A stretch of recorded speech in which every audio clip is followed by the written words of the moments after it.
नमस्ते। आज हम एक बड़ी ही प्यारी और गहरी कहानी पर बात करने वाले हैं। एक ऐसी कहानी जो शायद हमारी कमियों को देखने का हमारा नजरिया ही बदल दे। तो चलिए इस खूबसूरत सफर की शुरुआत करते हैं। कहानी में आगे बढ़ने से पहले चलिए एक सवाल पर सोचते हैं। क्या ऐसा हो सकता है कि जिसे हम अपनी सबसे बड़ी कमजोरी समझते हैं, असल में वही हमारी सबसे बड़ी ताकत हो? चलिए कहानी में ही इसका जवाब ढूंढते हैं।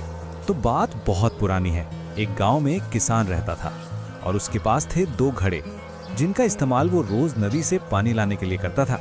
अब ये दोनों घड़े एक दूसरे से बिल्कुल अलग थे। एक घड़ा एकदम परफेक्ट था, उसमें कोई कमी नहीं थी और उसे इस बात पर बड़ा गर्व भी था। और वहीं जो दूसरा घड़ा था, उसमें एक दरार थी, वो फूटा हुआ था और इसी वजह से वो हमेशा खुद को लेकर बहुत शर्मिंदा रहता था। किसान का रोज का काम था, वो सुबह सुबह इन दोनों घड़ों को एक बांस के डंडे पर लटकाता, नदी तक जाता, पानी भरता और फिर कंधे पर रखकर घर की तरफ चल पड़ता।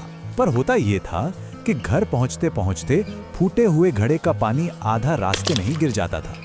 और ऐसा एक दो दिन नहीं, पूरे 2 साल तक चलता रहा। अब आप सोचिए, वो फूटा घड़ा अंदर ही अंदर कितना घुट रहा होगा। उसे लगता था कि वो किसी काम का नहीं है, कि वो अपने मालिक की मेहनत बर्बाद कर रहा है। और फिर एक दिन उससे रहा नहीं गया। उसने हिम्मत करके अपने मालिक से कहा, मालिक, मैं बहुत शर्मिंदा हूँ, मेरी वजह से आपकी सारी मेहनत बेकार हो जाती है। किसान ने उसकी बात सुनी और पता है क्या, वो मुस्कुराया। उसने बड़े प्यार से जवाब दिया, अरे दुखी मत हो, बस एक काम करना, आज जब हम घर लौट रहे होंगे तो रास्ते में जो सुंदर सुंदर फूल खिले हैं ना, उन्हें देखना। तो घड़े ने वैसा ही किया। लौटते हुए उसने ध्यान दिया, रास्ते का एक किनारा तो पूरा सूखा बंजर था, लेकिन जिस तरफ वो लटका था वो किनारा रंग बिरंगे खूबसूरत फूलों से भरा हुआ था। ये नज़ारा देखकर उसे थोड़ी देर के लिए तो अच्छा लगा, पर उसकी उलझन खत्म नहीं हुई। जब वो घर पहुंचे तो घड़े ने देखा कि वो आज भी आधा ही खाली है।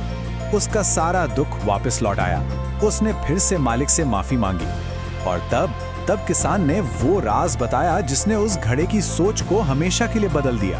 किसान ने कहा, क्या तुमने ध्यान दिया कि ये सारे फूल सिर्फ तुम्हारी ही तरफ क्यों हैं? क्योंकि मैं जानता था कि तुम में एक दरार है और मैंने इसी का इस्तेमाल किया। मैंने तुम्हारे रास्ते पर बीज बो दिए थे और तुम तो अनजाने में रोज उन्हें पानी देते रहे। पिछले 2 सालों से इन्हीं फूलों से मैं अपना घर सजाता हूँ। ये सब तुम्हारी ही वजह से है, तुम्हारी उस दरार की वजह से। तो कहानी तो यहाँ खत्म हो जाती है, पर असली सवाल यहीं से शुरू होता है। ये कहानी सिर्फ एक किसान और घड़े की नहीं है, कहीं ना कहीं ये हम सबकी कहानी है।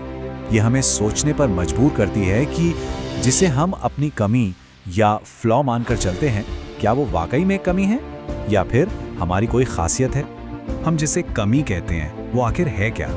ज्यादातर समय वो सिर्फ एक ऐसी चीज होती है जो हमें बाकियों से अलग बनाती है, जो हमें यूनिक बनाती है। पर होता क्या है कि परफेक्ट दिखने के दबाव में हम उसी खासियत को एक गलती मानकर शर्मिंदा होने लगते हैं। तो ये कहानी हमें एक बहुत ही गहरा सबक सिखाती है। अपनी कमियों से भागो मत, उन पे शर्मिंदा मत हो, उन्हें अपनाओ। क्या पता हमारी जिंदगी के सबसे खूबसूरत फूल हमारी इन्हीं दरारों से उग रहे हों।